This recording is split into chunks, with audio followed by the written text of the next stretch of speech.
سلام تخطات التنس channel كمي كان يخوم كمي تخونو سنة كتكون وتر من يوتيو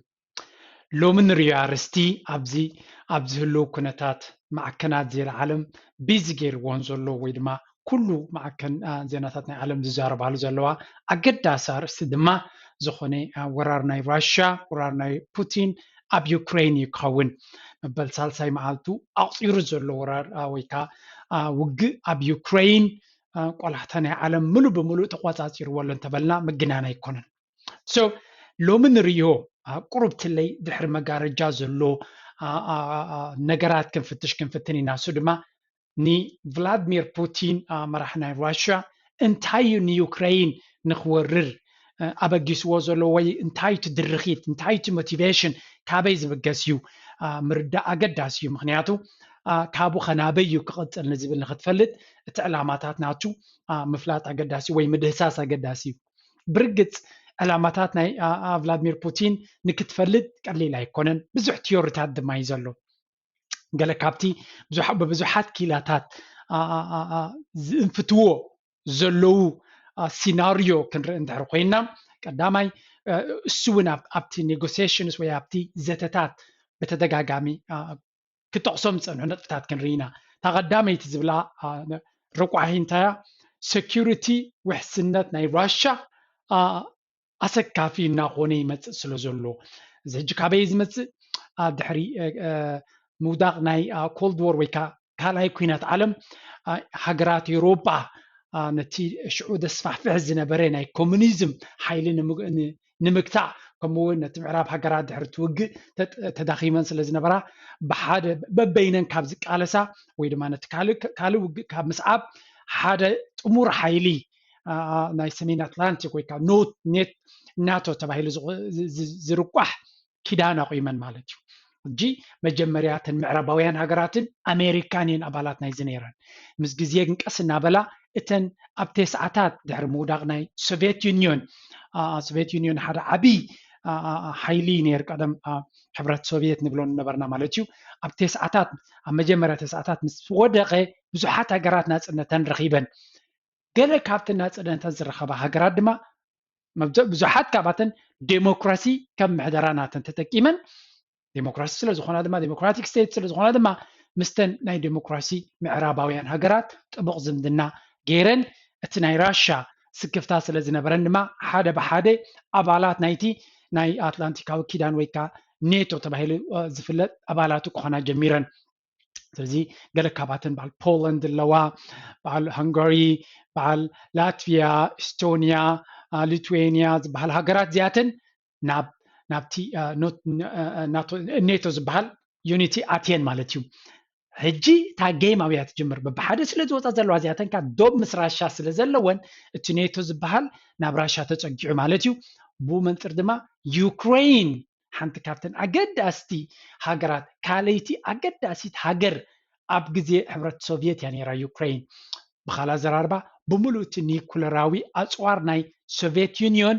ኣብ ዩክሬን እዩ ነይሩ ስለዚ ድሕሪ እቲ ኣብ ተስዓታት ዩክሬን ናፃ ምስ ኮነት ብምሉእ እቲ ኣፅዋር ምስኣ ይኮይኑ ድሕሪኡ ኣብ ተስዓታት ብዝካየድ ዝነበረ ስምምዓት ግን ቀስ ብቐስ ብዙሕ ናይቲ ኣፅዋራት ንራሽያ ሰዲዳቶ ራሽያ ድማ ፕሮሚስ ናታ ንናፅነት ናይ ዩክሬን ኣብ ዋጋ ዕዳጋ ከምዘይትእትዎ እያ ተሰማሚዓ ስለዚ ዩክሬን ሓንቲ ኣገዳሲት ክፋል ናይ ራሽያ ንነዊሕ ዘመናት ዝነበረት እያ ስለዚ ቭላድሚር ፑቲን ዩክሬን ክፋል ናትና እያ ክብል ከሎ ሰረታ መበገሲስ ኣለዎ እዩ ምብራቅ ናይ ዩክሬን ሕጂ እውን ቋንቋ ራሽያ ዝዛረቡ ኤትኒክ ራሽያንስ ዝነብሩሉ ቦታ እውን እዩ እዚ ክበሃል ከሎ ግን እቲ ምዕራባዊ ክፋል ናይ ዩክሬን ብናፅነት ናይ ዩክሬን ዝተኣማመን ቋንቋ ዩክሬን ዝዛረብ ካብ ምስ ራሽያ ድማ ምስ ኤውሮጳ ምስ ምዕራባዊ ዓለም ዝምድና ክፈጥርን ንዕኡ ዘድንቕን ዝደልን እዩ ስለዚ ካብ 2014 ጀሚሩ ቀደም ክሳብ 2014 መራሒ ናይ ዩክሬን ዝነበረ ምስ ራሽያ ጥቡቕ ዝምድና ዝነበሮ ቁሩብ እውን ብኮራፕሽንን ብካልእ ሕማቕ ምሕደራን እውን ዝኽሰስ እዩ ነይሩ ስለዚ ኣብ 2014 እቲ ህዝቢ ሰላማዊ ሰልፊ ገይሩ ነዚ መራሒ ኣውሪድዎ ካብቲ ስልጣን ብመንፅሩ ድማ ራሽያ ጉህያ ኣገዳሲ ሓይልናታ ድማ ስኢና ማለት እዩ ስለዚ ካብ 2014 ጀሚራ ድማ መጀመርያ በታ ፔኒንሱላ ወይካ ወሽመጥ ናይ ክሪሚያ ዝበሃል ምክንያት ብምጅማር ነቲ ውግእ ዕግርግር ምስ ዩክሬን ዝጀመረ ነቲ ክሪሚያ ቀደም ብዙሕ ታሪክ ዘለዋ እያ ንሱ ኣብ ካልእ ሂወት ዘና ንግዚኡ ክንገድፎ ኢና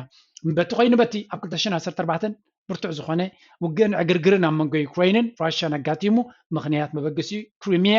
እያ ነራ ክሪሚያ ሬፈረንደም ጌራ ራሻውያን ኮይና ኢና ኢሎም ወሲኖም እቲ ምርጫ ፍትሓዊ ድዩ ነይሩ ኣይነበረን ንመን ተሓትት ይትሕቶ ብወገን ራሻ ፍትሓዊ እዩ ነይሩ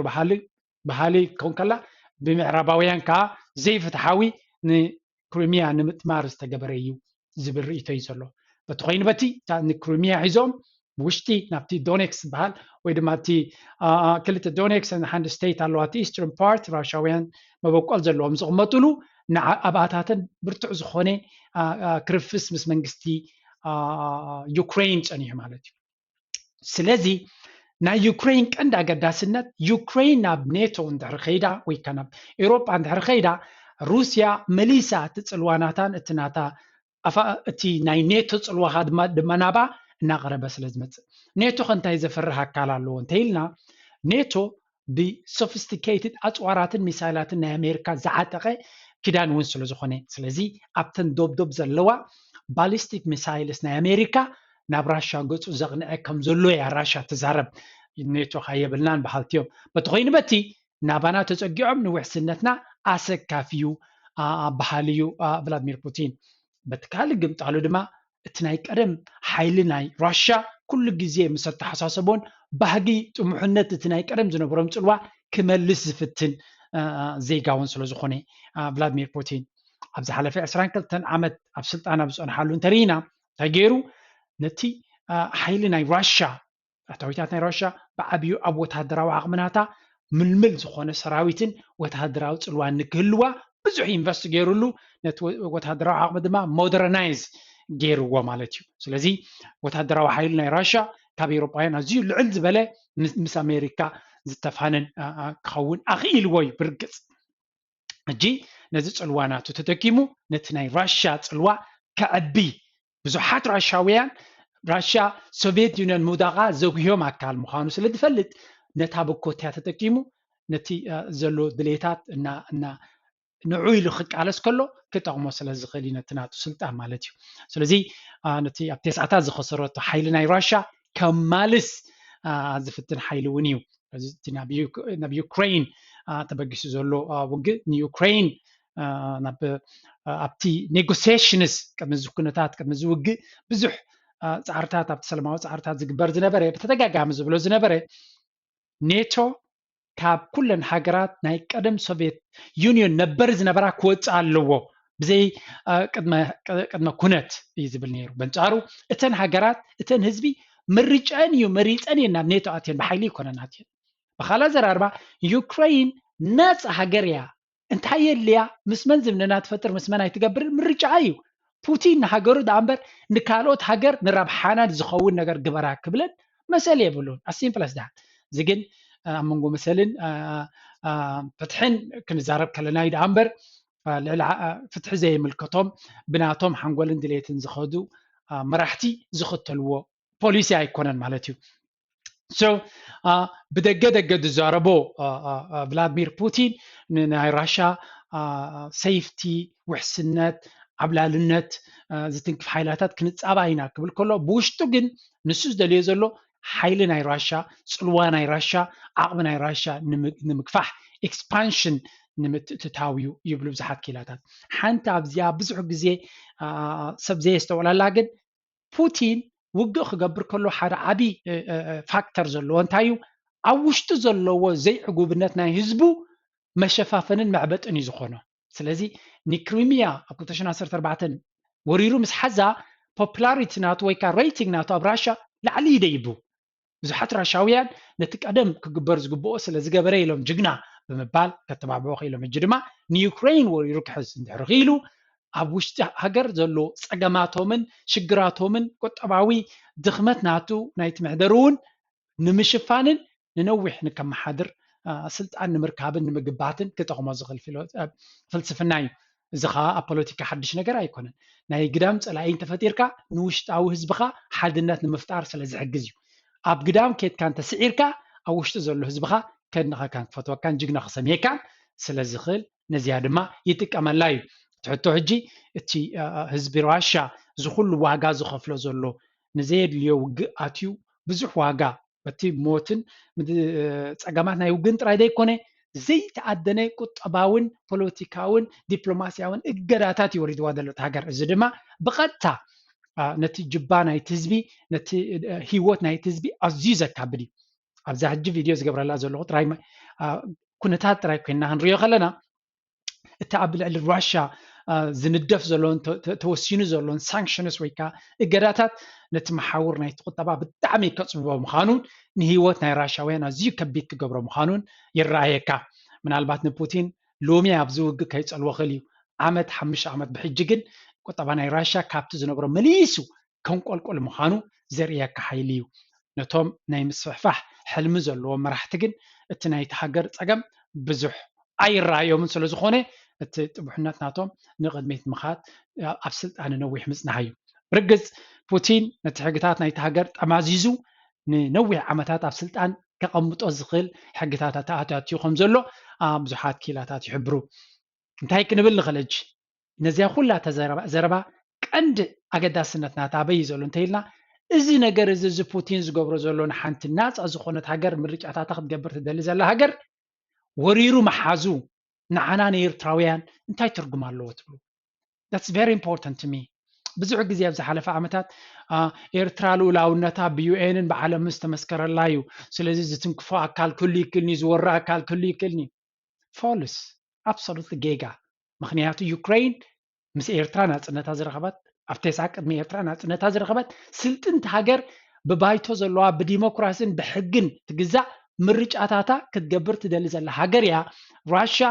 ንሕና ንደልዮ ንሕና ዘይንደልዮ ነገር ከይትገብሩ ብምባል ነቲ ዝገበርዎ ምርጫታት ምሽፋን ጥራይ ዘይኮነስ ወይ ከዓ ሽግራት ምፍጣሩ ጥራይ ዘይኮነስ መፂኡ ነቲ ሃገር ወሪሩ ነቲ መንግስቲ ክቅይር ዝደሊ ዘሎ ስለዚ ሓያል ድሌቱ ክገብር ከም ዝኽእል ኣብዚ ሕጂ ዘለናይ ዓለም የርእየካ እዚ ድማ እቲ ፖለቲካዊ ክርፍስ ወይ ከዓ ስልጣን ናይ ፓወር ስትራግልስ ናይ ሱፐር ፓወርስ ናይ ዓለምና ማኣዝኑ ቁሩብ ፋሕፋሕ ኢልዎ ስለ ዘሎ እቲ ቀደም ኣሜሪካ ጥራይ ሓያል ከላ ኣሜሪካ ዝደልየቶ ጥራይ ዝኸውን ይበሃል ነይሩ ከምኡ ግን ኣይኮነን ሕጂ ራሻ ቀደም ራሻ ጥራይ ካውንተር ባላንስ ናይ ኣሜሪካ ነይራ ግን ቻይና ኣላ ቻይናን ራሻን ድማ ክልቲአን ፓወር ናተን ብሓደ ገይረን ኣንጻር ኣሜሪካ ኣንጻር ምዕራብን እየን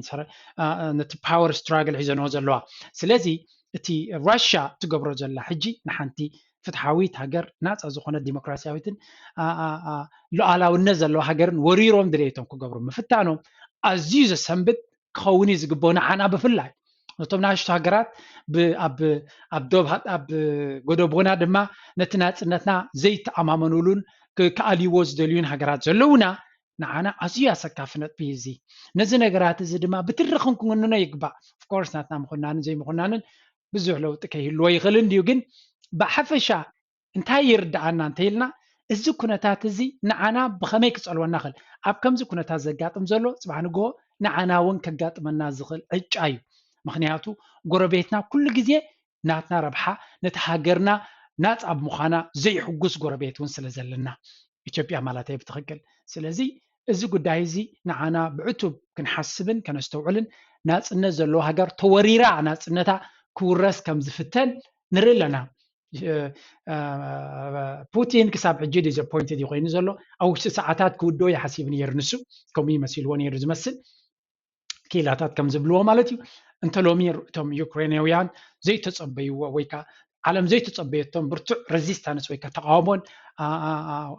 ተፃቦን ኣንፃር ራሻ ብምግባር ነቲ ራሻ ሰራዊት ራሻ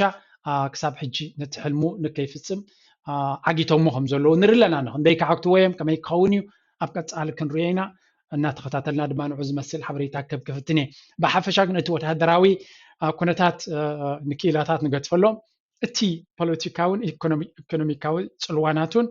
እቲ ትርጉም ናቱ ድማ ንዓና ድማ ብዓቕመይ ክትንትኖ ይፍትና ኣለዃነ ስለዚ መብዛሕትኡ ኤርትራዊ ከም ታሪክና እንተሪናዮ ንዩክሬን ክንድግፍ እዩ ዝግባአና ናትና ደገፍን ዘይደገፍን ኣገዳሲ ኣይኮነን ግን ሓንቲ ናፃ ዝኾነት ሃገር ምርጫታታ ንኸይትገብር ድሌታታ ድሌት ህዝባን ንኸይትገብር ጨፍሊቁ ጎረቤት ኣነ ዝደለኽዎ ግበሩ ክብሎም ይፍትናሎ ንዑ እምቢ ስለ ዝበሉ ድማ ኮሮም ይፍትናሎ እዚ ትኩንነት ኣብ ዩክሬን ዘሎ